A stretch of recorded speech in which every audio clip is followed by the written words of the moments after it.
cases being at 27, and Kiambu, Kisumu, Makueni, Murang'a, Nakuru, Nandi, Taita Taveta, West Pokot, Kajiado, and Elgeyo Marakwet having 1 cases each.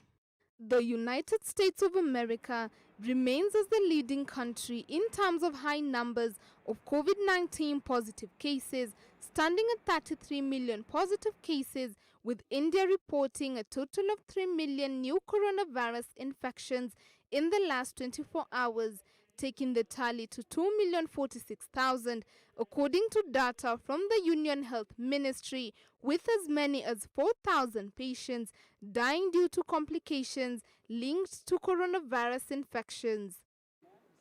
Kenya has been marking a steady decrease in its positivity rate with the aim of flattening the curve, having the positivity rate as of today being at 3.1%, with a total number of positive cases being at 86. Faith Wambua, Switch TV. Thank you, Faith Wambua. Away from that, the Attorney General Nyamira River has filed a notice of appeal against the High Court judgment that declared the Building Bridges Initiative BBI bill unconstitutional. Meanwhile, a caucus by section of members of the County Assembly has termed the High Court judgment nullifying the BBI initiative as a threat to sovereign power of the people, national unity and devolution. Daniel Karuki reports. In an unexpected event in the journey to amend the constitution following the engine failure the BBI train experienced after a 5-judge bench last week declared the Building Bridges Initiative BBI illegal, null and void. Attorney General Nyamira River says he is dissatisfied with the entire decision of the courts and wants implementation of the judgment suspended pending determination of his appeal at the Appellate Court. In a fresh application, Kennedy Ogeto, the Solicitor General, says they have already filed a notice of appeal at the Appellate Court and at the same time seeking to have the Constitutional and Human Rights Division at the High Court suspend implementation of the orders it issued on Thursday last week. The bench issued a permanent injunction restraining the Independent Electoral and Boundaries Commission from conducting a referendum. Meanwhile, a section of MCAs have faulted the High Court ruling that declared the Building Bridges Initiative BBI null and void. It is the common mwananchi and the middle class that suffers more in unstable and fragile democracies, not the elite.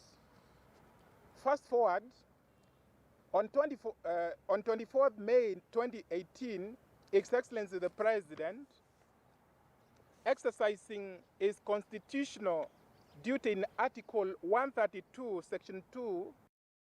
The MCA saying that if the judgment is adopted by the Court of Appeal, it will set a trend whereby Kenyans cannot amend the Constitution in order to address social and economical issues, but will instead resort to anarchy and violence.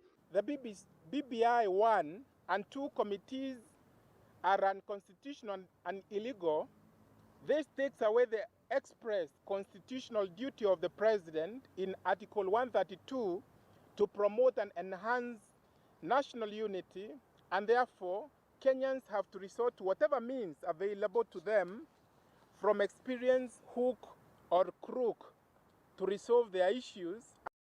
MCA sentiments coming a day after ODM leader and co-principal of the BBI initiative, ODM leader Raila Odinga, urged for calm and restraint amid escalating personal attacks on judges who issued the judgment on Thursday. All eyes will now be glued to the courts this week as those courting the BBI process promise to remain adamant until the Constitutional Amendment Bill 2020 is taken to the people for a referendum, bearing the question on whom between the executive and judiciary will have a stronger blow. Daniel Karuki for Switch TV, Nairobi County. Thank you, Daniel Karuki, for the update. Barely 24 hours to the Bonchari by-election as scheduled for this Tuesday. Jubilee Party candidate Zebedeo Opore has received a major setback after the party secretary for Kisii County, Isaac Motari, threw his weight behind the ODM candidate Pavel Robert Oyemeke. Take a look. This grantles me when one candidate decides to humiliate and harass other candidates, decides to bring police towards other candidates and try to even stop some projects which are moving on the ground. As a party official, we've been advocating for peaceful elections, peaceful campaigns, and allow other candidates have an opportunity. But again, it appears like that is not what is happening on the ground. Still on matters politics, even as Juja and Kiambaa go for parliamentary by-elections, its residents have raised fear and concerns over whether the time as a dictatorship from some quarters by forcing the electorates to elect candidates of their choice. Some residents have condemned political leaders who transverse the sub-county with the intention of selling candidates whom the residents do not like. At the same time, Kiambaa aspirant vying in UDA party John Njuguna Wanjiku has said that Kiambaa people have decided to choose their leaders and therefore no need of fronting a candidate because he comes from the former MP's family. Yule ambaye anapelekwa huko ambao tunaletewa tunaambiwa tumchague. Huyu mama hata hajachaguliwa kiti hata kimoja katika kanisani. Kwa nini tumchague? Kwa nini tuchague watu ambao hawatatusaidia? Kwa hivyo hii inaonekana kuna mtu anataka kufanya sisi tuwe tunakubali hata wakileta mtoto wa miaka 18 tumchague. Sisi hatutaki. People have their own brains, they have their own needs, and they know what they need and who can do it. I would rather we have people getting together. We have even people in the villages, we have the nyumba kumi, so they know their people, they know who can do what. Muhimu tujue jinsi ambavyo tunavyoweza kushikana pamoja sisi wakazi wa Kiambaa. Ndio sisi wote pamoja tujue jinsi ambavyo tutakavyoijenga na kuipeleka Kiambaa. Away from that, on March 23rd, 2021, the Tana and Athi River Development Authority (TARDA) evicted about 1,000 families from the land next to Kiambere Dam along the Tana River, claiming they were illegal squatters on its land. Following the evictions, a local school has witnessed a low turnout after schools reopened last week Monday, as Majibu Kisii now reports. When newsmen visited the Katithini Primary School on Tuesday, a day after schools opened for the new term, their teacher Charles Mwangangi said only 66 pupils had reported on that day out of the total enrollment of 135. We have been trying to register the school, but we have not been going through. Our application for registration has not been going through because the school is situated in Taranda land. So far up to this time, we have not managed to register the school. Mwangangi further said that the fate of the school also hung in the balance because it sat on the land that was being claimed by TARDA and has not been officially registered by the Ministry of Education. Shida tuko na watoto. Hata ukiangalia hapo unaona watoto wako hao wameketi hapo, hakuna masomo wanaendeza, hawasomi. Na wakiendelea hivyo, wengi wao wanaonekana wataharibika.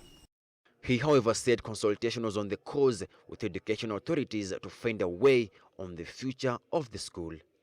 The PTA chairman Joseph Kimanzi also lamented that disruption of learners' attendance in the school will lead to many school dropouts. Students of this area are finding themselves between a rock and a hard place on whether to go to school in search for the key to their future while they can't find the key to their homes. Majibu Kisii for Switch TV. Thank you, Majibu Kisii, for highlighting their plight. Elsewhere, two bodies of young men allegedly thrown into Thika River last Sunday by police and assistant chief were retrieved from the river last evening. After combing along the river for a whole week, residents of Ruburi village, Gitwamba sublocation in Gatanga sub-county discovered floating bodies in the river, which the family identified to be that of Nicholas Maithia and Asman Kamau. The two young men, Asman Kamau, age 22, and Nicholas Maithia, age 18, were allegedly thrown into Thika River on 8th May by administration officers from Gitwamba sub-location on allegations that they were illicit brewers. The bodies were taken to General Cargo Funeral Home in Thika, awaiting further investigations. Kitu inashangaza mpaka watu wa hii eneo hii ya Rubiru ni kwa sababu ya huyu Kamau na Niko. Juu yule mtu wa kwanza kukufa na pingu alikuwa Dedad Kimanthi. naye alikuwa anapigania hii mashamba hii, mnaona mkirusha watoto wenyewe kwa maji. Kama ni askari walimshika, wangemgonga wamuweke bingu watupe kwa maji. Hata saa hii tunalilia tukitafuta ukweli utaonekana wapi, kwa sababu wenye walikuwa nasema wana bingu, na bingu tuliona. Mkono mmoja ulikuwa na alama ya pingu, lakini hakuwa na pingu. Tulipopeleka huyo mwingine akapatikana na alikuwa na pingu. Hata picha zilipigwa alikuwa na pingu. So tunataka kujua kuliendaje wakati wa kutoka hapo kwa maji kutolewa nje, pingu zilienda wapi? Jana hawakuwa na kitu chochote walioshikwa nacho. Walishikwa bure wakiteka samaki na wakarushwa kwa maji. Na hakuna exhibit ambayo inaonekana walikuwa na hatia ya kuwekwa hata hizo pingu. Pili, wakati wa huyo kijana kutolewa kwa maji, sisi wenyewe tulituma mtu ng'amboni na akaenda akadhibitisha akamwona akiwa na pingu. With that story from Gatanga, we now take a short commercial break. We'll be back with more. Stay tuned.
Welcome back to Breaking Today. My name is Joel Church and our sign language interpreter is Tracy Dorcas. It was all smiles and celebrations at the PCA Kariobangi South Parish as Titus Chepchumba and Beatrice Nyokabi, both blind, tied the knot. The colorful wedding was graced by other people with living with disability, and as David Kagina reports, the wedding was one of a kind. Praise the Lord, while the people rejoice. It sure was a notable weekend, with congregants of PCEA Kariobangi South having every reason to sing songs of praises. Well, I found a woman. Walking down the aisle was one of their congregants, Beatrice Nyokabi. She is deaf. Brandishing a face mask was Titus Chipchumba, the groom, also deaf. It's silent love affair. They speak in one language. Both vows had an interpreter so the witnesses could understand what the two were basing their covenant on. I promise you before God and this congregation that I'll be faithful to you. I will love you until death shall separate us. The wedding sermonette was also one of a kind. Reverend George Obonyo also speaks their language. He too is deaf. And again, interpretation was done for the witnesses as Titus and Beatrice understood every twist and move in sign language, a direct message with no room for misinterpretation.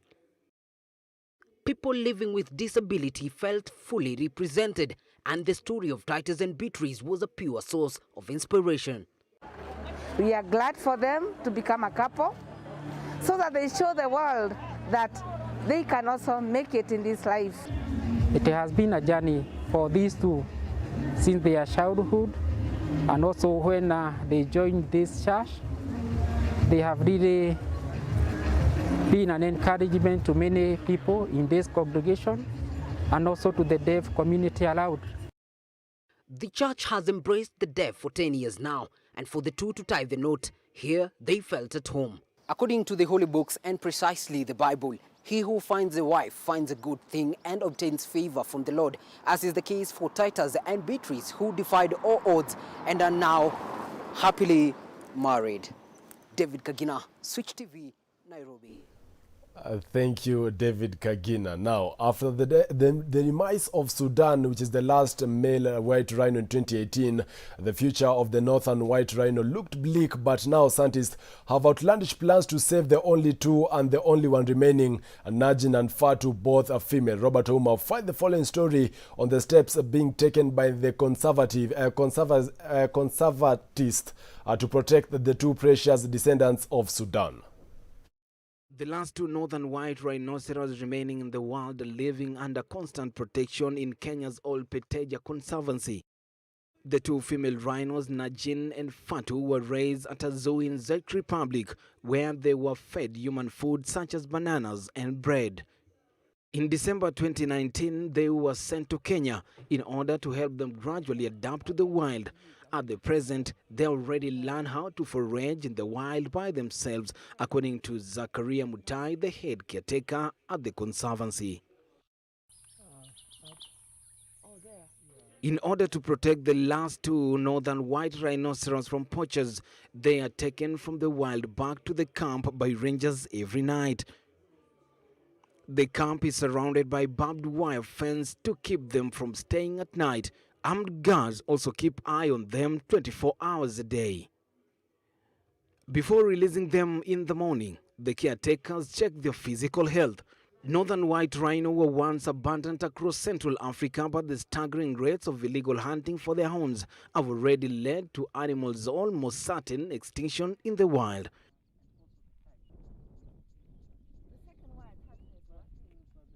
The last remaining male, named Sudan, died on March 19, 2018, effectively rendering the entire subspecies extinct.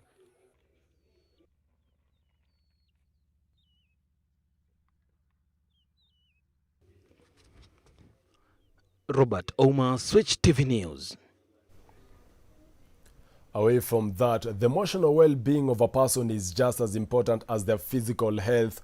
A good mental health allows children and young people to develop the resilience to cope with their whatever life, or rather with whatever life throws at them, and grow into well-rounded, healthy adults. As we mark the Mental Health Awareness Month, our very own Apollo James sat down with the current Miss Elite Kenya, who's known for championing mental health awareness among young people. Take a look. Today we are having a conversation about mental health. Mental health problems affect about 1 in 10 children and young people. These include depression, anxiety, and conduct disorder. Today, I'm joined by the current Miss Elite Kenya, who's known for a campaign on mental health awareness among young people. Karibu sana, Miss Suvaya. Asante sana. Tell us about Akili Kids. So Akili Kids is the first Kenyan children learning channel, which focuses on developing the whole child. So we equip them with skills in English, math, science, and social emotional learning. So basically just teaches kids not exactly what to think, but how to think. So that's what we focus on. I work there as a TV host and in the digital marketing department as well. There's a lot of stigmatization going on people who are experiencing mental health problems. Why is that so, and how can we challenge this? So I believe stigmatization comes from a place of lack of understanding. Most people don't understand what mental health issues and conditions are about or what causes them. And so it's easy to just segregate people who are affected so that the problem can go away, which is wrong. I think if you're dealing with someone who has a normal sickness like malaria or whatever, you won't put them aside, you will try to treat them, and you will still treat them as a person like the same way you are.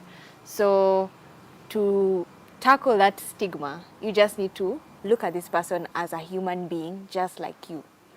Once you see them that way, you'll be able to allow them to make their own decisions, allow them to just be a person, just experience life the way you are, and where you need to help, you can. So if it's just giving them an opportunity to speak, to talk about what they're going through, I think it helps them feel like they are human and that they're not different, because they really aren't. They're just dealing with one extra condition that we did not see coming. Let me ask you, why mental health for you specifically? For me, it comes from a place of my own lived experience. I keep saying how mental health is misunderstood. I personally dealt with depression and anxiety, and it manifested physically. So we were trying to treat a physical condition in my heart, which was actually the depression and anxiety, and it had not been arrested. So of course, upon understanding that and then losing people to suicide, almost losing other people to suicide, for me it meant there's more education that needs to be done, and that's why I decided to do it. So once I started working on these pageants, I thought this would be a great advocacy, because I'm coming from a place of understanding because of my own lived experience, and I do see that there is a gap. When it comes to educating the public about mental health awareness, what are the major challenges that you come across? Sometimes it's not well received. Sometimes you go into a very hostile environment. So when you're trying to explain to a parent why your kid is defiant, they're just like, no, don't give me an excuse about their bad behavior. And again, still, the fact that it's misunderstood. It sounds very Western. Most people connect mental health issues with the Western world.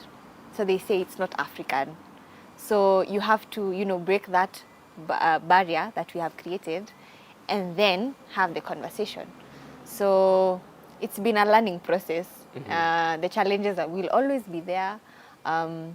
It's just you have to keep working hard towards making them understand why it's happening. And if you use examples about different things in life, then you're able to get through to these people. All right. Yeah. All right. What do you tell parents and caregivers who have children and young people who are going through mental health problems? First, they are not alone. A lot of homes experience that. Treat your children like they are humans. Don't shout at them. Learn how to communicate with them in a way that they will feel safe coming to you, so that in a situation where they were bullied in school, maybe because of a condition that they have, they're able to come and tell you, not keep it to themselves, because that's the first step. If I can tell you that, I'm being bullied in school, you're able to take action. So create an environment that feels safe for the child so that they can speak to you. And once you do know that your child is unwell, the same way you would handle it if it was a physical disease, is the same way you should handle it if it's mental. Take them to see a therapist. That's the mental health doctor. Thank you so much for joining me today. All right. It's been a pleasure. There you go, Beauty with Brains. Thank you so much, Apollo James. And that's all here on Breaking Today this evening. My name is Joel Church, and our sign language interpreter is Tracy Dorcas. Until next time, do have a safer good night.